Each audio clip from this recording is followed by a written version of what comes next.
Oui, alors bonjour et bienvenue donc à tous pour cet entretien web sur la formation, donc le dernier stage de la formation professionnelle en écoute imaginaire, sur l'accompagnement thérapeutique plus particulièrement. Donc je suis désolé pour le problème technique, mais j'ai finalement compris d'où venait le problème. C'est que mon ordinateur par intermittence, se déconnecte de l'Internet. Ce qui expliquait justement qu'à ce moment-là, ben, la caméra va se lâcher, je reviens ensuite et puis la caméra ne se remet plus en fonction dû au fait que j'ai été déconnecté du site en question. Donc c'était ça qui s'était passé la dernière fois. Donc au moins on a élucidé la chose. Maintenant je dois aller faire réparer mon ordinateur. J'avais constaté les petits problèmes qu'il y avait quelquefois, mais c'est rare que ça arrive et c'est finalement beaucoup en relation avec ce type de situation-là où je vais mettre la caméra avec un site internet. Alors ça, comme ça n'arrive pas très fréquemment, je le fais, bien évidemment, j'ai pas pu observer ça très fréquemment. Donc je suis désolé, mais on va quand même prendre le temps de faire une petite synthèse de ce que j'aimais vous transmettre aujourd'hui. Évidemment, c'est des questions, des commentaires, des réflexions. Vous pouvez toujours communiquer avec moi par la suite. J'aimerais peut-être faire un genre de retour sur des envois qui m'ont été faits de consultations qui ont été effectuées. Donc Eric, entre autres, m'a envoyé 2 consultations avec une de ses clientes avec qui il fait une démarche de consultation. Alors évidemment, bon, la personne avec qui il fait une démarche de consultation, c'est intéressant, mais vous avez compris évidemment que dans ma demande, moi, pour l'évaluation, il y a une certaine structure un petit peu rigide, je dirais, mais pour vraiment reprendre tous les éléments qui ont été vus lors du dernier stage. Donc, Eric a donc proposé des consultations avec une de ses clientes pour vraiment chercher à nourrir la personne en question. Donc, c'est tout à fait approprié. Je dirais qu'il y a un très bon accompagnement là-dedans, Eric, une très bonne capacité donc de reconnaître la personne, de lui donner à quelque part un genre de cocon, je dirais, intéressant. Il y a donc un choix dans la deuxième consultation qu'il a fait. Donc, la première consultation est une rencontre d'orientation un peu classique, disons. La deuxième, évidemment, il choisit de travailler davantage sur l'aspect énergétique chez une personne qui manque de confiance. Bon, c'est une question, c'est une façon de faire. Hein. Il y a plusieurs façons d'aborder la chose. Mais ce que j'ai remarqué quand même dans la consultation, c'est que c'est très bien, sauf que la déprémation n'est pas présente du tout lors des 2 consultations. Quand je dis pas présente du tout, c'est que pour moi une déprogrammation, c'est pas un plan d'action et c'est pas un constat. Alors le constat, c'est la connaissance de soi. Par le décodage intuitif, je transmets de l'information à mon partenaire, je fais donc des constats et je lui fais part d'une problématique qu'il peut vivre et je vais donc tâcher de lui proposer donc un plan d'action qui vont l'amener effectivement à trouver des solutions pour favoriser un mieux-être. Déjà en soi, c'est déjà très bien. La déprogrammation, qu'est-ce qu'elle permet de faire? C'est qu'elle permet d'une part de déprogrammer la mémoire se trouvant dans le champ, mais aussi elle permet de donner à mon partenaire une vision de qui elle est lorsqu'elle se trouve dans une position d'alignement avec elle-même, ce qui veut donc dire qu'une personne qui manque de confiance, par exemple, bon, on va pouvoir lui donner un plan d'action, on va pouvoir lui donner des explications pourquoi elle manque de confiance, mais on va également pouvoir aussi lui montrer quelque part le chemin vers quoi elle tend, qui va aussi l'aider à se renforcer et à se fortifier intérieurement parce qu'elle va reconnaître le chemin qu'elle doit à laquelle elle doit s'aligner, je dirais. Alors, c'est dans ce sens-là que la déprogrammation est un élément manquant dans les 2 consultations que tu as fait, Eric. Bien que les 2 consultations sont très bien. Hein. Je veux bien faire comprendre que c'est très très bien. Sauf que l'aspect déprogrammation, l'aspect décodage, bon, est pas mal. La déprogrammation est absente. La stratégie, le plan d'action, par contre, il est bien proposé. Donc, ça, c'est très bien. Ce que je dirais également, c'est que régulièrement, Eric me dit dans ces 2 consultations que la stratégie thérapeutique est manquante. Il ne les maîtrise pas, il ne les a pas encore bien intégrées. Alors, c'est bien évident que les stratégies thérapeutiques font partie, évidemment, de la façon de communiquer nos perceptions intuitives. C'est-à-dire que moi, si je fais du décodage intuitif vers mon partenaire, je vais être capable, par la stratégie thérapeutique, de mieux communiquer avec lui, surtout si j'ai compris comment il fonctionnait. Alors, ici, Eric a bien compris que cette personne avait vraiment besoin d'être renforcée, encouragée, coucounée. Donc, c'est une forme de stratégie thérapeutique, ça. Hein? C'est-à-dire qu'on a compris que notre partenaire avait besoin de ça. C'est pas vrai que tout le monde a besoin de ça.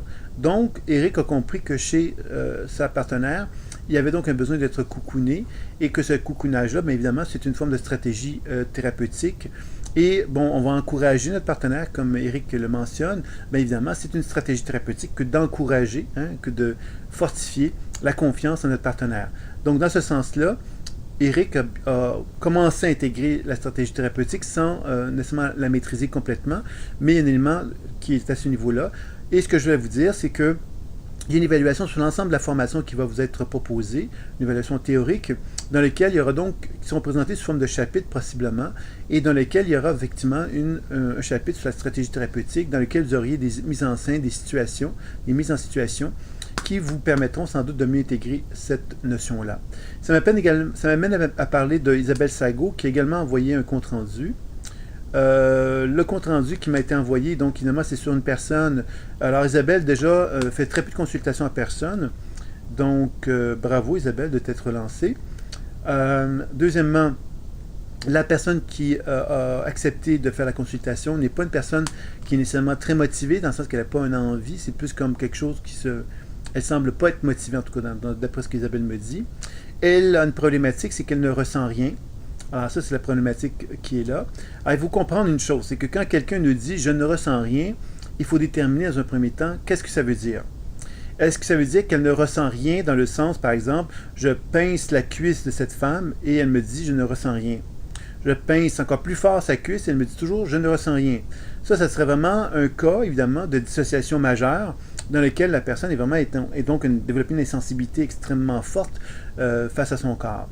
Moi, je ne crois pas que dans ce cas-ci, c'est une insensibilité de cet ordre-là qui est présent. Donc, je t'invite, Isabelle, à ne pas essayer nécessairement à lui pincer la cuisse, pauvre dame, pour vérifier cela. Alors, c'est une image que je donnais, ce n'est pas une proposition thérapeutique que je proposais. Et donc, cette dame-là, si elle a effectivement donc un sentiment qu'elle ne ressent rien, il faut déterminer de quoi il s'agit. Qu'est-ce qu'elle ne ressent rien? Et comment elle ne ressent rien? Peut-être qu'elle ressent une grande tristesse au fond d'elle, et que pour elle, quand elle dit « je ne ressens rien », elle dit « je ne veux pas ressentir ma tristesse ». Donc, j'aime mieux dire « je ne ressens rien ». Donc, c'est important, encore une fois, les mots, comment ils sont exprimés, et comment nous, on peut, par la stratégie thérapeutique, c'est là que je voulais en arriver, amener peut-être une personne à constater que peut-être qu'elle ressent quelque chose. Par exemple, j'ai bien compris que tu ne ressentais rien, mais peut-être que dans ce rien, il y a peut-être un quelque chose que tu pourrais peut-être me décrire en sensation, comme si effectivement ce rien pouvait se manifester à toi sous la forme d'images, de sensations ou de mots, qui pourraient t'amener peut-être à ressentir dans ton corps un quelque chose. Puis on laisse la personne parler. Peut-être qu'elle va nous dire « je ne ressens toujours rien ». C'est pas grave. L'important, évidemment, dans une consultation, n'est surtout pas d'aller, de se donner comme défi, lorsqu'une personne nous dit qu'elle ne ressent rien, de se donner le défi que notre partenaire va ressentir quelque chose à la fin de la consultation. Pour la simple raison que quand un partenaire dit « je ne ressens rien », ce qu'elle veut nous dire, c'est « je ne veux pas ressentir ». Donc, si le thérapeute se met dans la tête à vouloir faire ressentir son client quelque chose, il est en conflit avec ce que le partenaire veut vraiment. Donc, il y a de fortes chances qu'à la fin de la consultation, on constate que notre partenaire ne sente toujours rien et qu'il soit finalement bien content de rien ressentir et que nous, bien, effectivement, si on s'était mis dans la tête qu'il devait ressentir quelque chose, bien, qu'on soit déçu de la consultation. C'est un peu ce qu'Isabelle a vécu dans cette consultation-là parce qu'elle avait des attentes, elle avait des espoirs d'amener la personne à ressentir des choses. Par contre, à la fin de la consultation, cette personne-là, qui n'a rien ressenti durant la consultation, fait part à Isabelle qu'elle a envie de rencontrer un mec qu'elle connaît, là, un genre de mec pour faire l'amour. Ça existe, ce genre de situation un peu choquante pour un homme comme moi, mais ça existe, semble-t-il, que certains hommes vont accepter de se mettre dans une position très humiliante, en fait, de faire valoir que la dame l'appelle, puis dit « bon, écoute, je veux faire l'amour avec toi », puis pour répondre à un besoin, et puis qu'il n'y a rien d'autre que cela, c'est simplement une relation un peu sexuelle, finalement. Et donc, elle raconte ça à Isabelle, et elle raconte également qu'elle a envie de faire d'autres démarches là, pour prendre soin d'elle. C'est ce qu'elle dit, quelque part, après la fin du soin. Et là, Isabelle se demande si c'est son ego qui prend ça comme une indication, justement, d'une appréciation ou d'une action du soin. Alors, c'est bien évident, Isabelle, que l'ego n'est pas l'objectif, hein, on n'a pas à être... Mais c'est certain que quand on doit être aussi objectif, c'est-à-dire que quand un partenaire nous dit un truc pareil, il y a un message clair.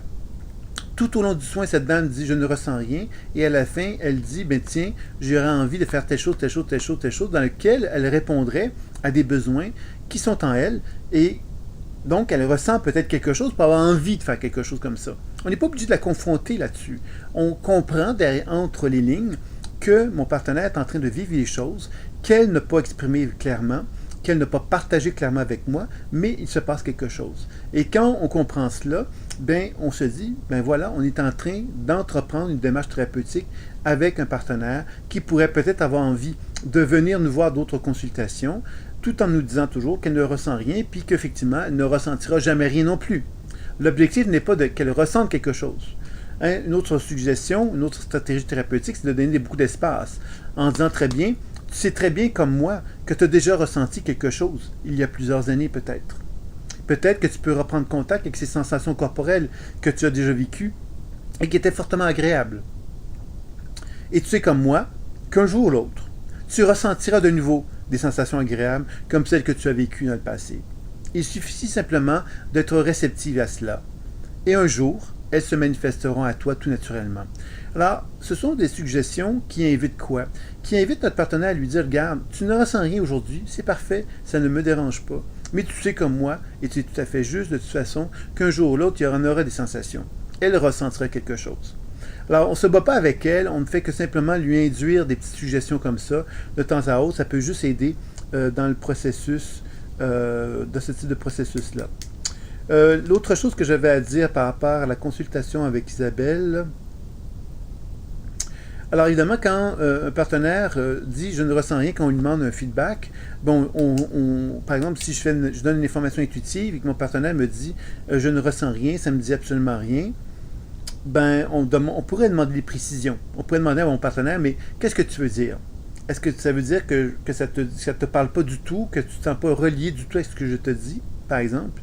On va chercher justement à avoir une relation plus claire. Parce que si un partenaire me dit toujours ben, « je ne ressens rien à tout et à rien », ben, ça veut donc dire quelque part que je ne sais pas si c'est une défense que mon partenaire a.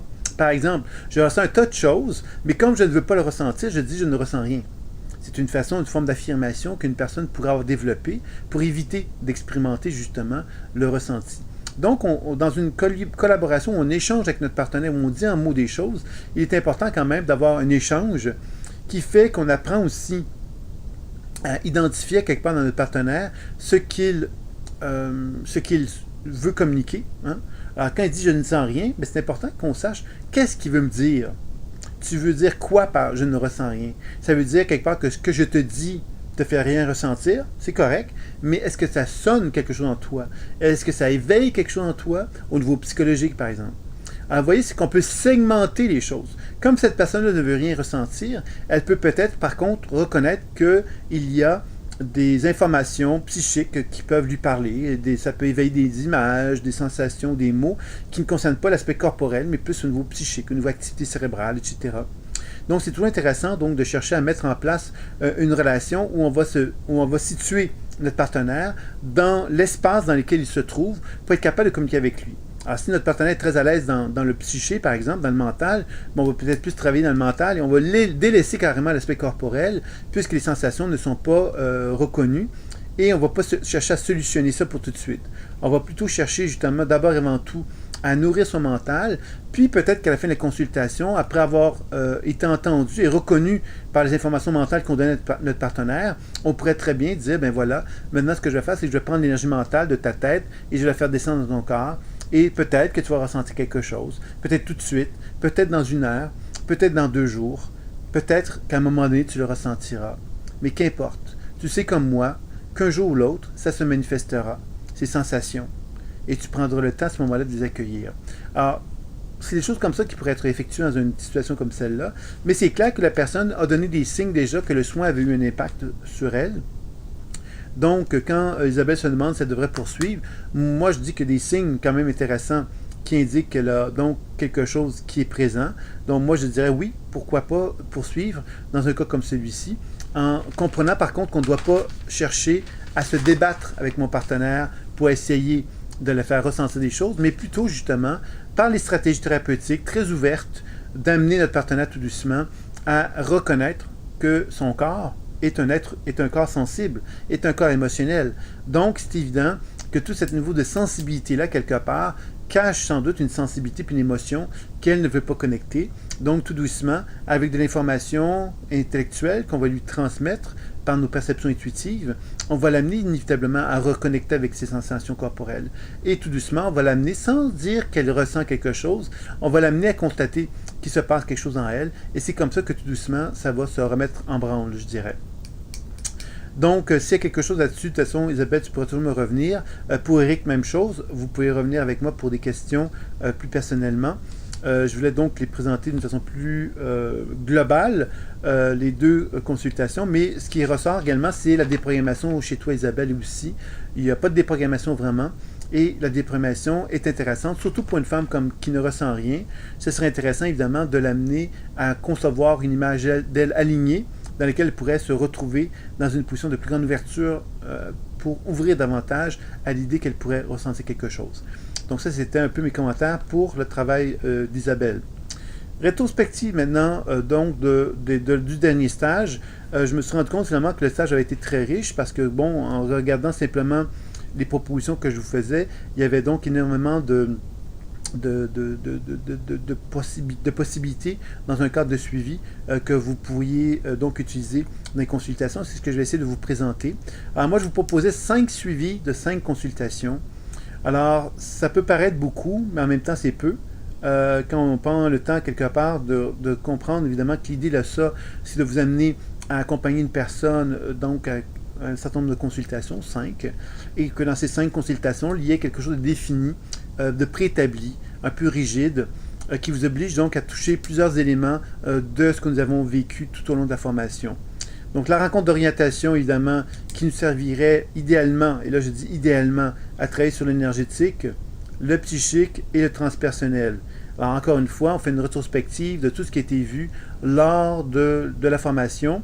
Donc d'avoir une évaluation de l'énergétique, donc comprendre les dynamiques énergétiques, organiques, chakras, etc., qui peuvent être présentes dans la personne. Psychique, donc évidemment, de mettre en évidence les dynamiques psychologiques qui sont associées à notre partenaire. Et transpersonnel, donc de mettre en évidence l'aspect, le lien entre la dimension transpersonnelle et l'utilisation de guides, par exemple, dans la consultation. Alors évidemment, je vous propose des 3 pour vous donner un défi maximal pour la rencontre d'orientation, plus que vous en faites depuis un certain temps, pour vous obliger peut-être effectivement de chercher à aller au maximum de vos capacités pour effectuer une rencontre d'orientation la plus riche et la plus complète possible par rapport à votre partenaire.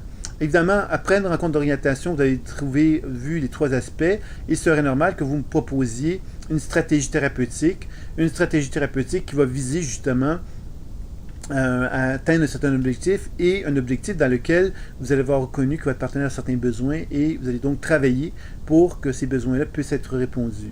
Alors, c'est un peu ce que je vous dirais par rapport à la rencontre d'orientation. Donc, qui est donc une vision globale. Habituellement, on regarde globalement notre partenaire, où est-ce qu'il en est. Souvent, notre partenaire ne vient pas avec un thème préétabli, ou ne va pas le préciser nécessairement. Donc, la rencontre d'orientation va vraiment nous servir, nous, à définir un genre de cheminement qui pourrait être proposé à notre partenaire. Donc, c'est intéressant donc d'en tenir compte. La deuxième consultation, alors, après la rencontre d'orientation, évidemment, il pourrait y avoir une activation intuitive plus soin énergétique. Alors, j'ajoute des petits éléments pour faire quelque chose de plus complet possible. Alors, l'activation intuitive, normalement, ça va durer à peu près une demi-heure. Une activation intuitive dure à peu près 30 minutes. Donc, le soin pourrait effectivement être un élément qui aurait pour objectif de finaliser ce que l'activation intuitive n'a peut-être pas pu compléter. Donc, ce serait peut-être intéressant de faire quelque chose de cet ordre-là. Qu'est-ce que c'est que l'activation intuitive? L'activation intuitive des ressources créatrices est le pouvoir des mots qui nous amène donc à reconnaître que par les mots, on peut soigner et on peut guérir. Alors, quand Mesmer avait proposé le magnétisme comme étant une énergie, un fluide universel qui pouvait soigner tous les êtres humains sur Terre, c'est un médecin, il a donc rencontré plein de gens en Europe pour faire valoir cette hypothèse-là. Et il a fait donc des soins de magnétisme à plein de personnes il cherchait donc à faire reconnaître le magnétisme comme une médecine, comme une véritable médecine. Et il y a un monsieur qui est arrivé en disant non, non, non, c'est pas du magnétisme qui soigne, que ce que Mesmer fait, c'est pas grâce au magnétisme qu'il soigne. Je vais vous faire la démonstration par la parole, uniquement sans toucher mon partenaire, juste par les mots, je vais arriver au même résultat. Alors, les mêmes résultats pour lui, c'était d'amener une personne dans une transe. Alors, c'est là que ça nous ramène à l'hypnose. Et dans l'activation intuitive des ressources créatrices, ce qu'on cherche à faire dans cette technique-là, c'est de reconnaître que lorsqu'on demande au corps de notre partenaire de nous montrer le chemin de la guérison, c'est un peu comme si on demandait aux ressources créatrices du corps de notre partenaire de s'activer et de dévoiler quelque part le chemin qui permettrait au partenaire de favoriser une guérison dans un thème X, Y ou Z. Le thème peut être infini, c'est-à-dire qu'on peut toucher à peu près sur tous les aspects de la santé d'une personne. Donc, l'activation intuitive va donc être associée à un problème défini qui serait évidemment identifié par nous, mais qui serait identifié aussi par notre partenaire. On va le faire ensemble. Alors, ça peut être des problèmes très simples, très définis, comme vouloir arrêter de fumer, la peur d'être dans la foule, des angoisses, des insomnies, etc. Ça pourrait être aussi des thèmes, la dépression, la maladie, X, Y ou Z qu'on peut avoir, etc., etc. Donc, on peut vraiment travailler de cette façon-là. Et ce que nous, on va chercher à faire dans l'activation intuitive des ressources créatrices, c'est de vraiment, par le mot, d'amener notre partenaire à ressentir, voir et entendre dans son propre corps les ressources créatrices que nous, on perçoit intuitivement et de les faire expérimenter dans son propre corps le plus possible pour qu'à la fin de l'activation, notre partenaire a pu expérimenter un soin de guérison à travers les mots et que nous, on a réussi donc à l'accompagner pour que ce travail énergétique-là par les mots, puisse nous donner le sentiment à la fin de la consultation qu'on a atteint un certain résultat d'équilibre. Ce qu'on va chercher à faire dans cette deuxième étape à suite, c'est de faire un soin énergétique davantage qui va donc compléter l'activation intuitive des ressources créatrices. Ce serait ce qui serait proposé. Alors un soin qui ne sera pas nécessairement très long, mais qui permettra de simplement compléter tout ce qui aurait pu être vu lors de l'activation intuitive des ressources créatrices. Logiquement, l'activation intuitive doit être enregistrée. Elle permet à notre partenaire, donc tout comme la rencontre d'orientation aussi, elle permet à l'activation intuitive d'être revécue chez soi par le partenaire et il peut prendre donc des notes pour évaluer comment est-ce que ça se passe. Après cette deuxième rencontre-là, on fait un petit suivi, on regarde comment les choses évoluent et lors de la troisième rencontre, on va proposer à notre partenaire un enracinement personnalisé. Alors, l'enracinement personnalisé dure 30 minutes à peu près aussi. Ça veut donc dire qu'on a un autre 30 minutes où on pourrait effectivement choisir de faire quelque chose de notre choix pour simplement supporter le travail qui est effectué. Alors, ça peut être à votre choix, donc ça peut être une lecture intuitive, ça peut être évidemment une activation intuitive, une lecture intuitive, une activation intuitive. L'enracinement personnalisé pourrait nous amener vers encore une technique personnalisée d'écoute où notre partenaire apprendra à faire une écoute ou un soin sur lui-même plus approfondi.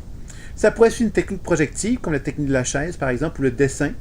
Ça pourrait être un tas de choses, en fin de compte. Donc, je vous laisse le soin de regarder tout ça. Ça pourrait être aussi une intégration du travail corporel qu'on a vu lors du sage, que je vais vous présenter dans la 5e consultation du suivi. Mais ça pourrait s'intégrer également lors de la 3e rencontre avec l'enracinement personnalisé. On pourrait donc ajouter quelque chose. Dans la 4e consultation, on va chercher à développer la technique projective. La technique projective, bien évidemment, c'est la technique de la chaise, mais on pourrait aussi travailler avec le dessin, puisque ce serait une technique projective aussi. On projetterait sur le dessin une certaine énergie, on inviterait notre partenaire à travailler là-dessus, etc.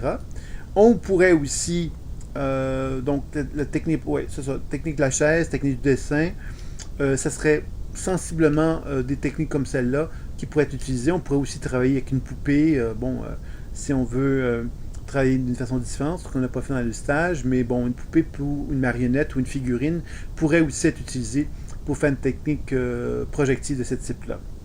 Donc, dans ce cas-ci, évidemment, la consultation pourrait aussi se combiner avec d'autres techniques si on sent que la technique projective a été complétée avant que l'heure se termine. Donc, ce serait à vous de voir qu'est-ce qui serait le plus approprié à ce moment-là aussi.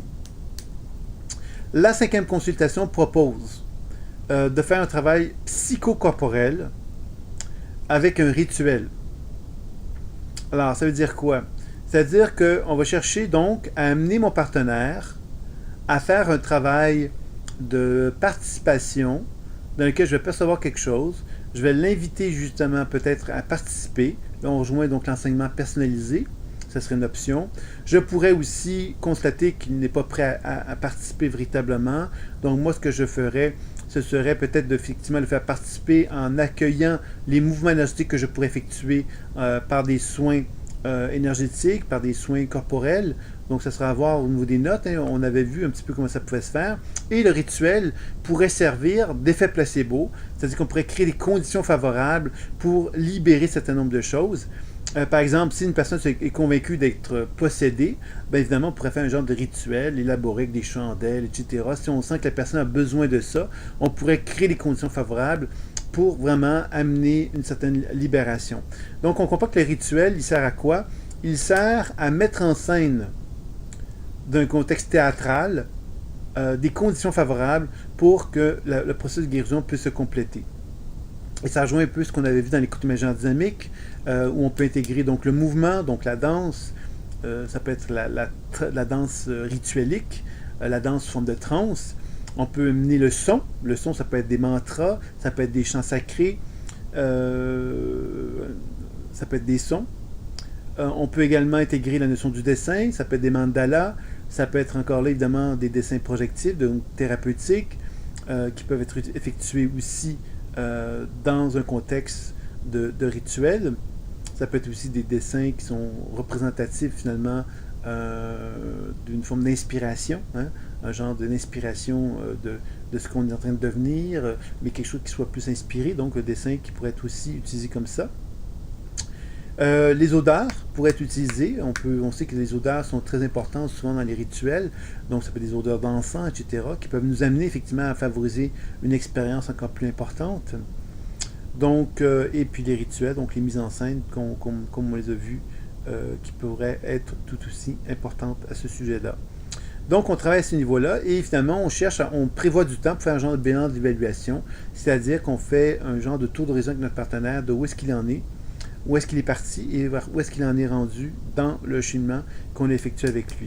Alors, avec ces 5 consultations-là, vous avez donc un tour d'horizon qui vous est demandé de faire sur les pratiques. Puis en même temps, vous avez quand même un élément important à ne pas oublier, c'est que malgré que vous avez des obligations au niveau des consultations, vous avez à accompagner une personne d'une façon dynamique et d'une façon constructive et positive, en accord avec ses besoins et ce qu'elle est. Donc, moi, je vous fais des demandes, mais vous allez devoir adapter ces demandes-là aux besoins de votre partenaire pour que votre partenaire soit content après les 5 consultations et qu'il n'ait jamais senti que vous étiez obligé de faire certains types de soins. Jamais senti ça parce que vous allez adapter ces soins-là aux besoins de ce que vous allez observer chez votre partenaire. Et ça va être important, évidemment, que vous me précisiez de quelle façon vous l'avez adapté pour que, justement, on puisse sentir ce travail-là qui est effectué par vous. Donc ça, c'est pour les 5 soins de 5 consultations. C'est un peu le programme qui avait été proposé. Un travail de recherche de 5 pages. C'est un travail libre, ce travail de recherche de 5 pages-là. C'est un travail donc qui vous est demandé, que j'espère être un élément de motivation pour vous, pour chercher à proposer une façon d'utiliser l'écoute imaginaire de façon qui vous est propre, en tenant compte de vos acquis, en tenant compte de ce que vous aimeriez faire, en tenant compte à quelque part de votre désir justement de vous approprier la technique à travers les connaissances que vous avez acquises tout au long de votre vie. Alors, c'est ça un petit peu qui est l'objectif de ce travail de 5 pages-là, qui est quand même assez court, hein, c'est de vraiment vous proposer quelque chose de cet ordre-là. Il y a des gens qui auraient peut-être envie également de, par exemple, faire un travail de recherche, je ne sais pas moi, je dis n'importe quoi sur le cancer, en disant, ben voilà, j'ai envie de travailler sur des gens atteints du cancer et de faire une petite recherche pour comprendre de quelle façon, qu'est-ce qu'on observe dans le champ énergétique dans ces conditions-là, quelles sont les principales problématiques, etc. Ça pourrait être aussi quelque chose de cet ordre-là, qui serait un travail un petit peu différent, mais ça serait effectivement une possibilité pour vous d'effectuer un petit travail de recherche de cette façon-là.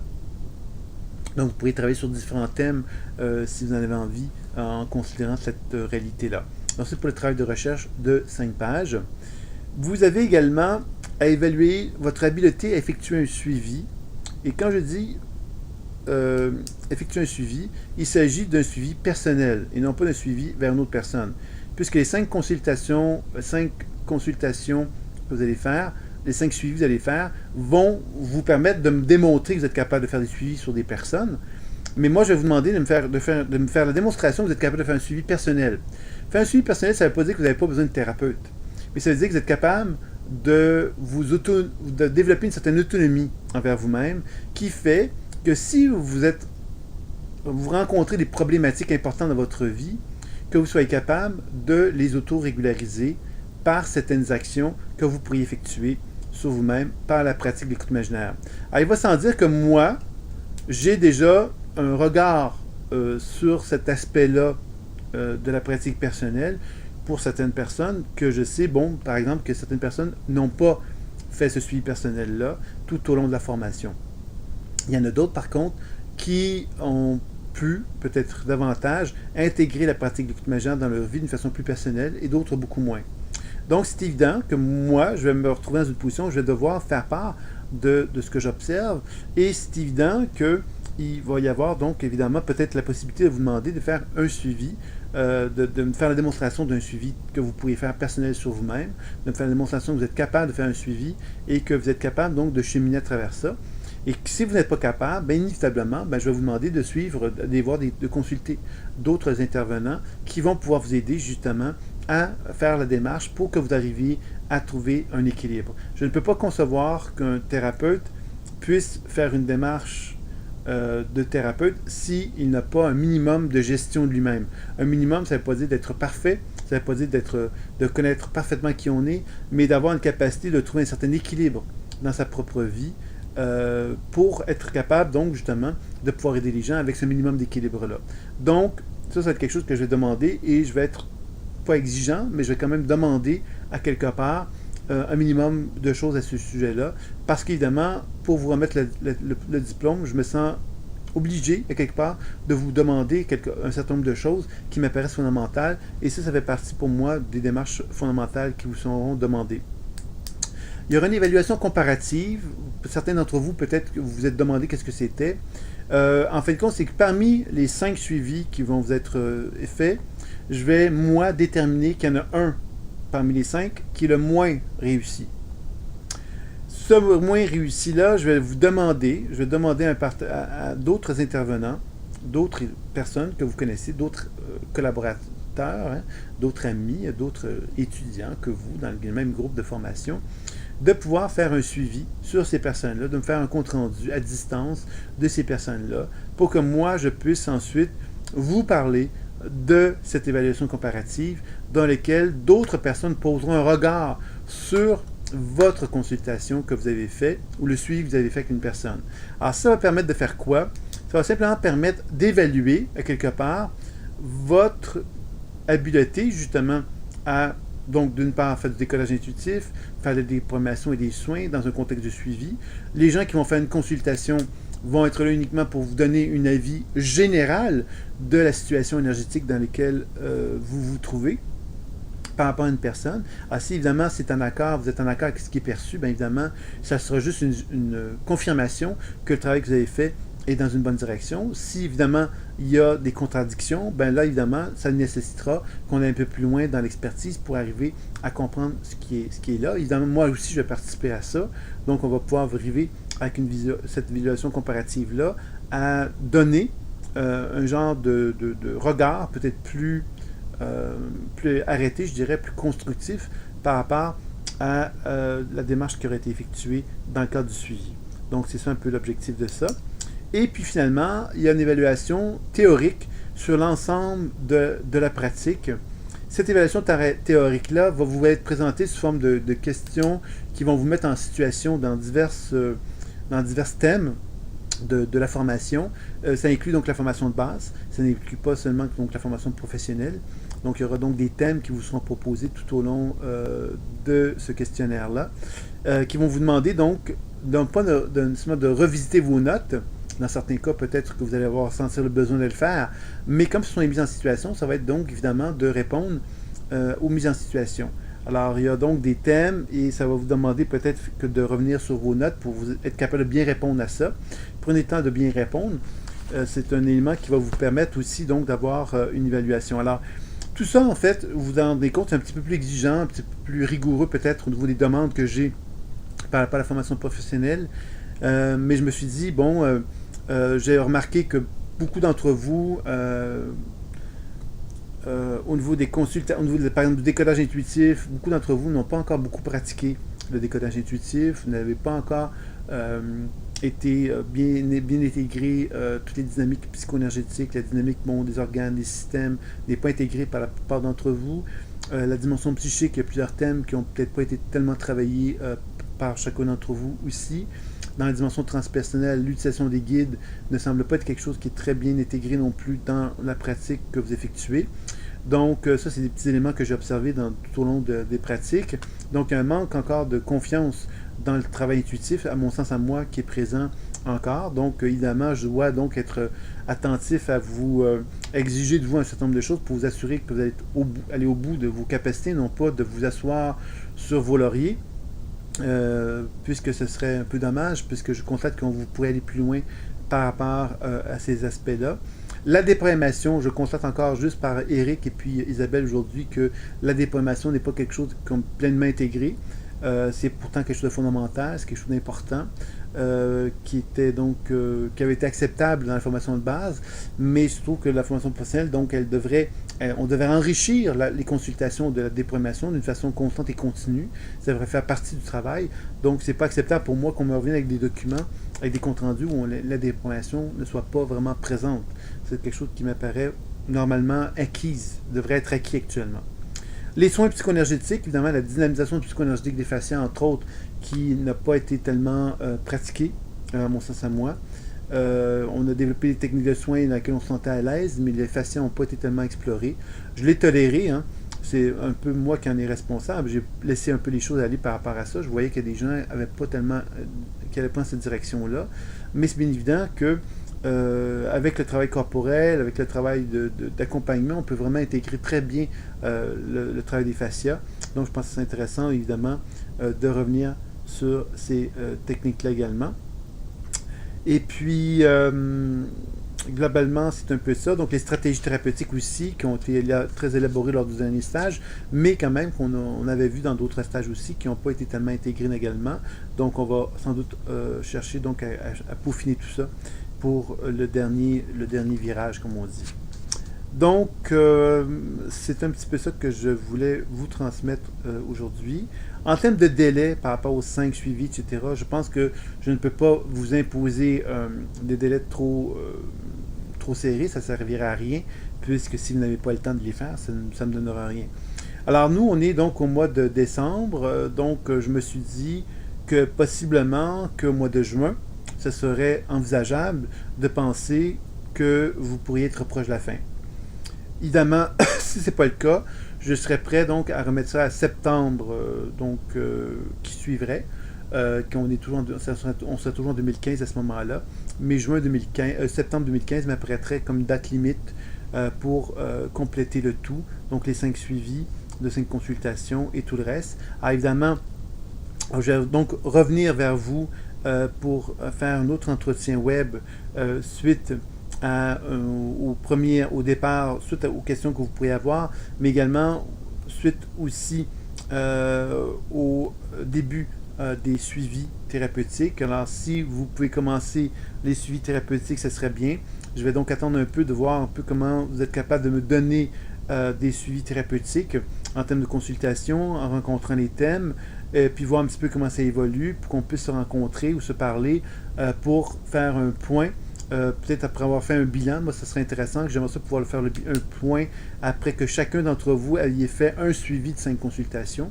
Ce serait déjà intéressant parce que ça me permettrait moi de vous donner mes commentaires sur ce suivi-là, me permettrait aussi de vous donner une appréciation qui vous permettrait de vous situer par rapport à où est-ce que vous en êtes dans ce suivi-là, par rapport aux objectifs que moi je vous demande et par rapport aux 4 autres suivis que vous pourriez effectuer par la suite. Donc moi je pense que ça serait intéressant. Alors évidemment, pour faire un suivi de 5 consultations, ça va prendre certainement un certain temps.